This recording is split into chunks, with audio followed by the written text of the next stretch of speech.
Ano ang financial freedom para sa iyo? Ano po ang financial freedom? Ang ibig ba sabihin ng financial freedom ay tambak-tambak, laksa-laksa yung pera mo sa bangko? Ano po ang financial freedom, Brother Albert? Para sa akin po, bali, ang ano po niyan, ibig sabihin, pagdating ng pagdating ng pangangailangan ay mayroon tayo. Ganon. Para bang ano yan, yung sinasabi ng Biblia sa Ecclesiastes 10:19, na sinasabi po doon na money answers everything. Parang ganun po yun. Answered everything. Okay. Answers Ganito po everything. Thank you po, Brother Bert. Ito po ang financial freedom. Meron kang 100 piso. 100 piso. Gumastos ka ng 20 pesos. Magkano natira? 80. 80. Meron ka bang financial freedom doon? Yes. Kasi sa 100 piso, 20 lang ginastos mo. Meron kang may sesed na 80. Paano kung 100 piso yung sinweldo mo, gumastos ka ng 200? Saan ang galing yung additional 100? Yun ang utang. Nakuha po natin. Ang financial freedom po, hindi sinusukat ng milyong-milyong piso sa bangko. Hindi po. Ang sukatan po ng financial freedom na meron kang kalayaan pagdating sa pananalapi ay nakadepende paano mo ginagamit ang pera mo. Tama po. Sobra-sobra ba sa sayo? Labis-labis ba yung kinikita mo sa ginagastos mo? O kulang na kulang yung kinikita mo sa paggastos mo? That's the financial freedom. Po? Kaya malaya ka kasi hindi mo isipin yung pananalapi bukas kasi meron kang 100, gumastos ka lang ng 20 pesos, natirang ka ng 80. So bukas, hindi mo problema ang pera. Nakuha po natin? Tama po. That's what the financial freedom is all about. So this is what Live Good is all about. The first understanding of what Live Good is giving us a financial freedom. Nakuha po natin. Natututo po, sir. Natututo po, Number coach. 2. Number 2. Si Live Good ay napaka-flexible at napakalaya natin compare kung tayo ay empleyado, kumpara kung miniraran tayong sariling negosyo. Si Kuya Mac na andito sa loob. Si Kuya Mac ay tika San Ildefonso. May restaurant yan, no? May schedule ako ng pagdalaw sa kanya sa San Ildefonso, Bulacan. May restaurant yan doon. Now, walang masama doon. May sarili ko negosyo. Pero, tanungin mo si Brother Mac, madaling araw pa lang yan. Kahit na gustong matulog niya, pupunta ng palengke yan. Tama, mali? Ano pong ibig sabihin nito? Live Good Business offers. Ito po yung pangalawang pangunawa kay Live Good. Si Live Good ay nag-offer sa atin ng isang flexible na gawain, work schedule that allows you to work on your terms. That makes a big difference kung tayo po ay empleyado at kung tayo po ay merong negosyo na meron kayong laundry shop, meron kayong barber shop, wala pong masama dyan, no? Whatever it is. Pero napakahirap po pagdating sa tinatawag freedom. I met this guy in Makati. This guy is around 25 years old. Sabi sa kanya, bro, sama ka sa akin sa Hong Kong and let us stay there for 3 months. Alam nyo, sabi sa akin ng 25 years old na businessman, nako, pastor, hindi po ako pwedeng sumama sa'yo. Bakit? Kasi may negosyo po akong niraran. You see the difference? Ako during that time, 20 years na ako sa network marketing doon ako. Kaya, I know what network marketing can offer. And this is one thing that Live Good offer to us, aside from financial freedom, flexibility and time freedom. At your own terms, kung kailan mo gusto na gawin ito. Okay? Whether you want to work part-time or full-time, you can create a schedule that fits your lifestyle and priorities. Magandang Kilib Good, nagbabakasyon ka, kasama mo negosyo mo. Bakit? Kasi nasa gadget lang, nasa cellphone, nasa wifi. Ano po? Ay, ano? Oh, yan po. May cellphone ka lang. Alam niyo po ba na si Brother Mac ay aking iniregistered ng kaming pamilya po ay nasa beach resort sa Murong Bataan? Walang ginawa si Brother si Mac kundi mag-chat ng mag-chat po sa akin at inaalam kung papaano siya mag-join at ang pamilya niya. Gamit ko lamang po ang cellphone nang i-encode ko si Brother Mac sa panahon na kami pong pamilya ay nasa Murong Beach Resort kasama ang aking mga apo. Yan po yung flexibility and freedom. This flexibility grants you the freedom to pursue your passions and spend more time with your loved ones.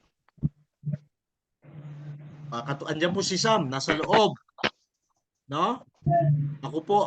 Kami pong mag-asawa ay dating OFW. Ang asawa ko po ng 1989 ay tumulak ng Abu Dhabi para pumasok po domestic helper kasi kami po ay baon na baon sa utang. Ika nga ay sisinghap-singhap na kami sa aming pong pagkakautang.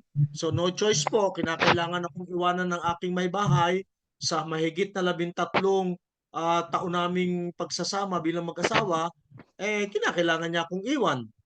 At ang aking mga anak sa akin. Po, dahil kinakailangan po niyang tumulong para mabayaran namin yung aming utang. That's why both I understand. Dahil parehas po na aking naranasan. Sabi nga ni Pablo, naranasan ko mabuhay ng masagana, naranasan ko ding mabuhay ng kasalatan. Na-experience po natin lahat yan. That's why I am so flexible, I am so free to do all these things. Sabi dito, higit sa lahat, alam nyo, tuwan-tuwa ako nung pumalo ang nung humataw ang ating COVID-19 in 2019, 2019 yan eh. O February 2020. Parang February 2020. Nung pumalo po yan, nag-lockdown tayo. Alam nyo, tuwan-tuwa ako noon.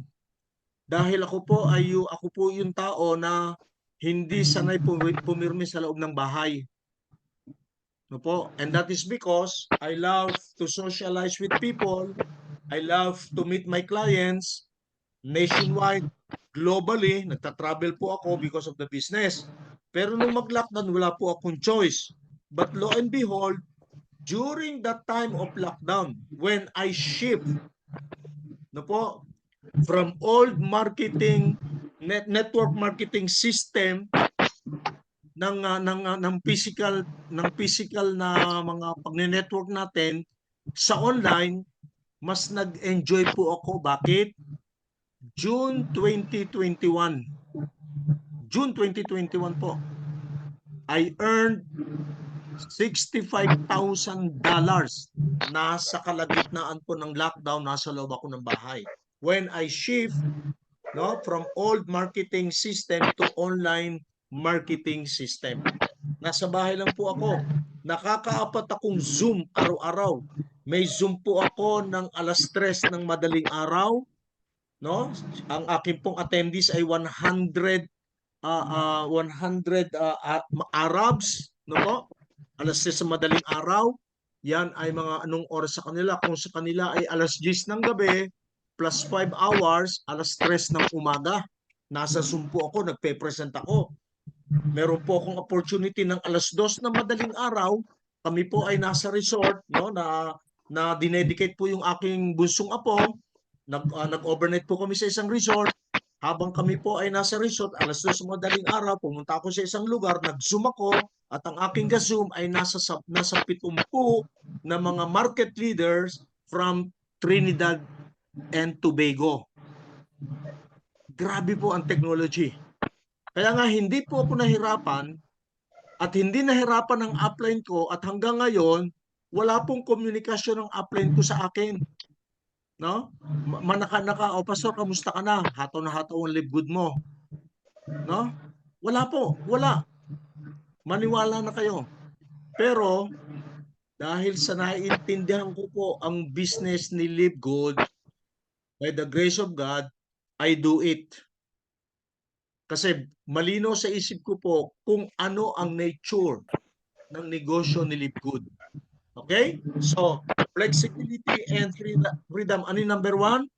The first understanding is Live Good is financial freedom provider. Live Good is so flexible and time freedom.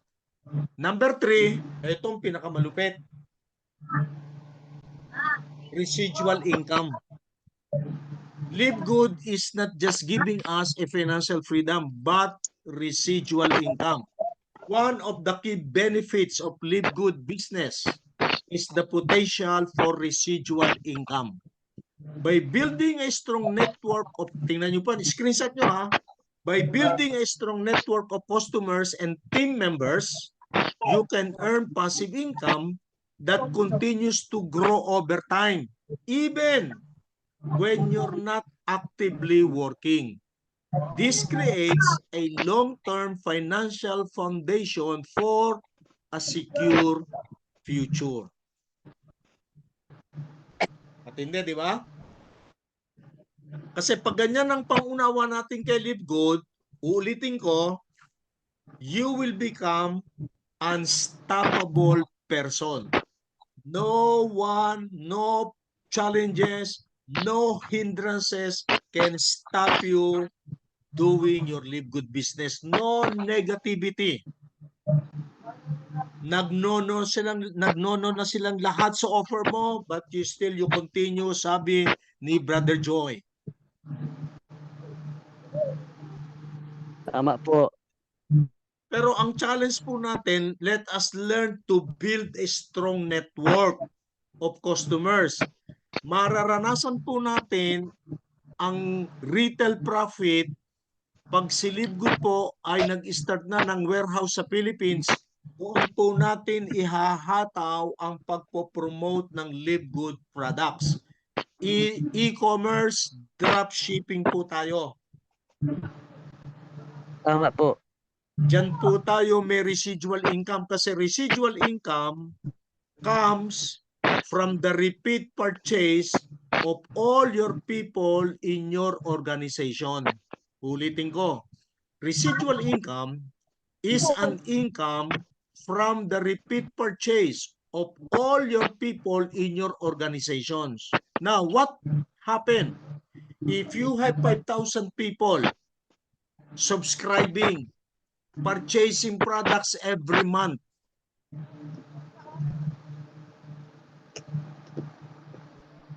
how did you see your business?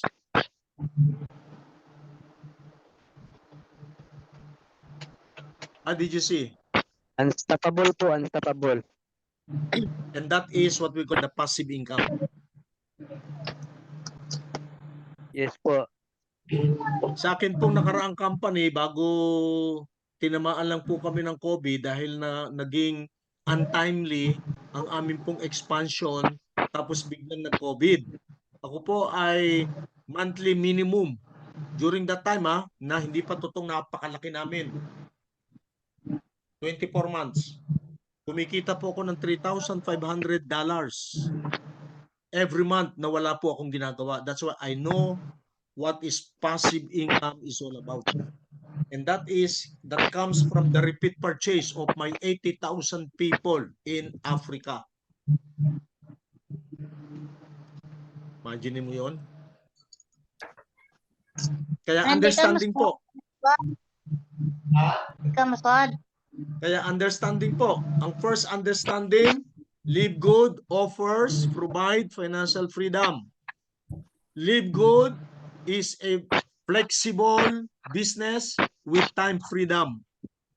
Live Good give us an opportunity to experience residual income. That is the third understanding.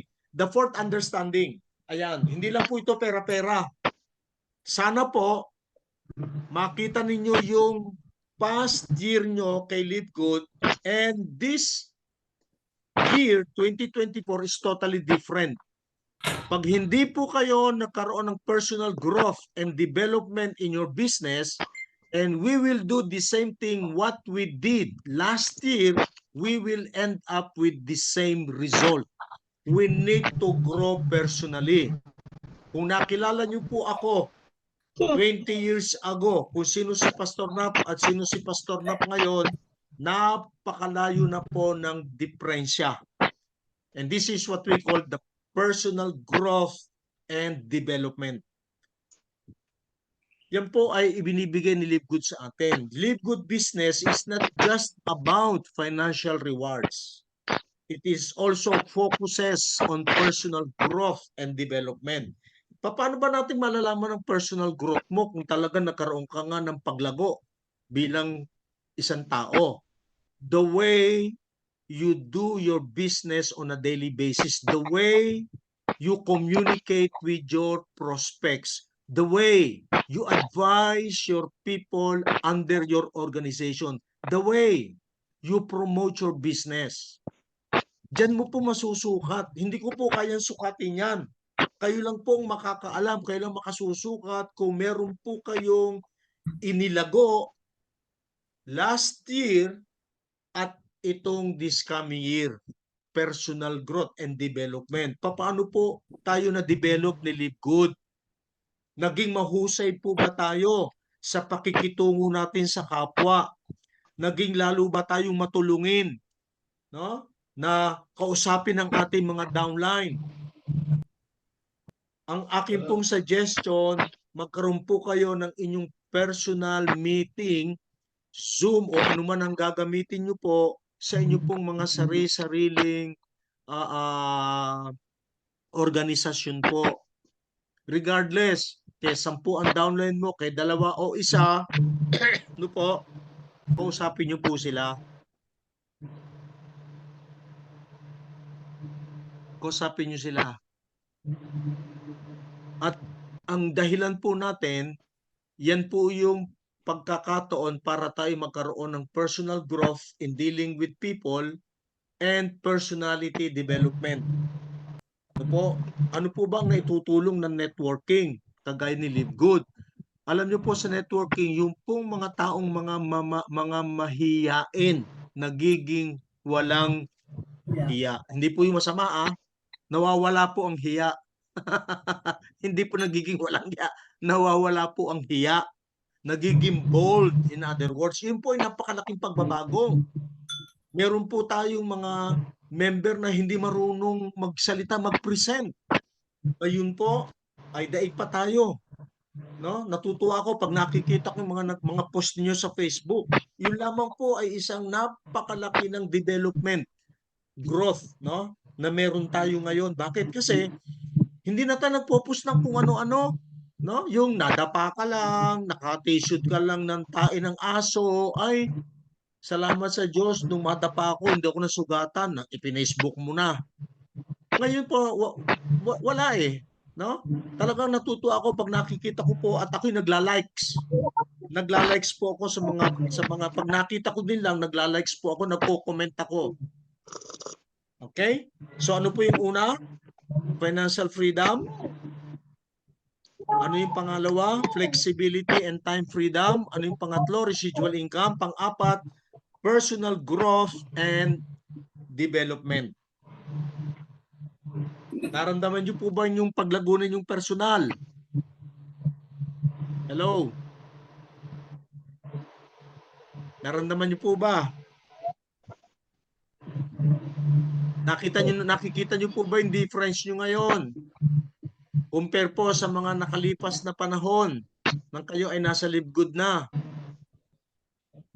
Now, do you know, pakinggan niyo po, do you know that every time you share your Live Good business opportunity, you are a very kind person? Do you know that? Ulitin ko. Do you know that every time you share your Live Good business opportunity to others, you are a very kind person. The heart of God is in you.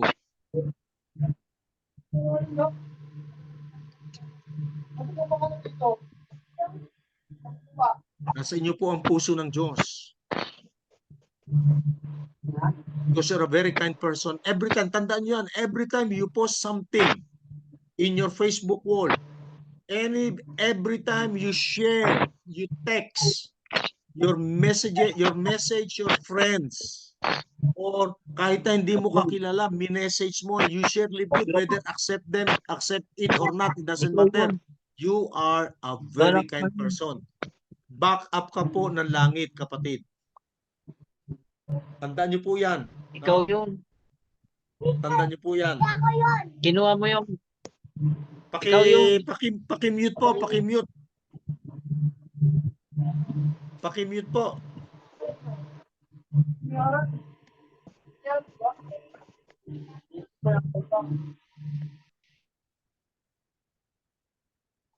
Panglima, ito po ang pinakamaganda. Yung pong meron po tayong impactful contribution. You create an impact to your community, to your country. We are contributing for building nation's economy. Tatandaan niyo po yan. Nako, don't see yourself as a little ano lang, no? Na ibon. Pagka tayo po na nagpo-provide ng business opportunity sa mga tao, ang tawag po sa atin ni Robert Kiyosaki, business owner, no? Investor. Pag tayo po ay nag-invest ng time, ng effort, ng pera in promoting our Live Good business, we are helping building nation's economy. Now just imagine, gaano na po karami ngayon ang mga testimony na dati niski bisikleta wala siya. Ngayon kay Live Good nakabili na siya ng sasakyan. Ngayon kay Live Good nagpapatayo na siya ng bahay. Now just imagine the impact. The impact, no po? Nung ako po ay nag-start sa aking first MLM company, tinanong po ako ng aming CEO, Pastor Nap, what is your dream in building your business?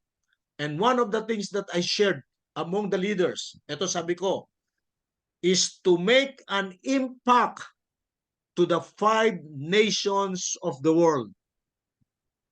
Lo and behold, alam niyo po ba na through that company, my first MLM company, I have the experience to travel in 25 countries in the world to conduct business training.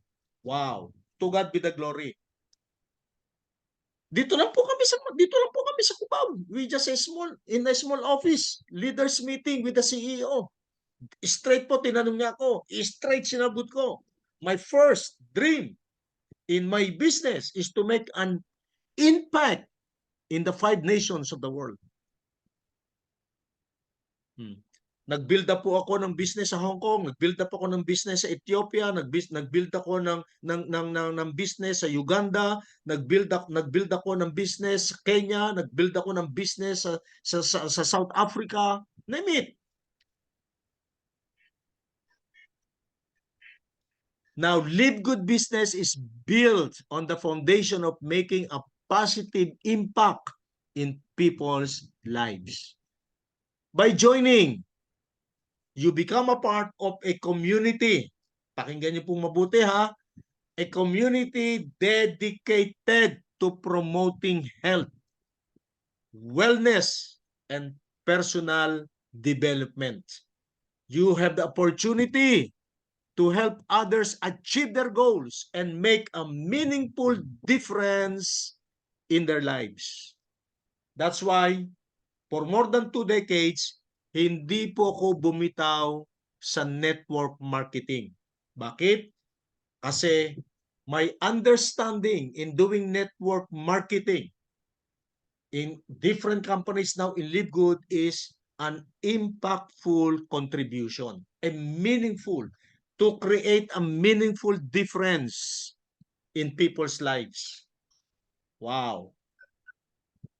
Ganyan po ba ang pagkakaunawa natin sa Live Good Business? O nabago na po ngayon? Naisulat niyo po bang lahat yan? Naisulat niyo po ba? Okay. Let's talk about it.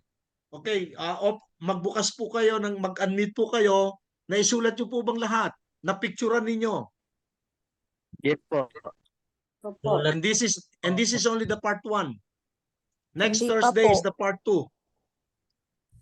Oy, hindi ako nakahabol. Jenny, Yes po, Pastor. Good evening. Kapapasok ko lang po eh. oo nga, sikapin natin as much as possible, pinaka-late natin sa time 10 minutes. Kung start na ng 8, pinaka-late natin 10 minutes. I will allow it kasi nagpapalabas ako ng video. Pero sayang no? Hindi ko na. Opo. Anyway, ini-record ko siya. Let me check, okay? Wait. Baka tumatakbo pa yung recording natin. Stop recording.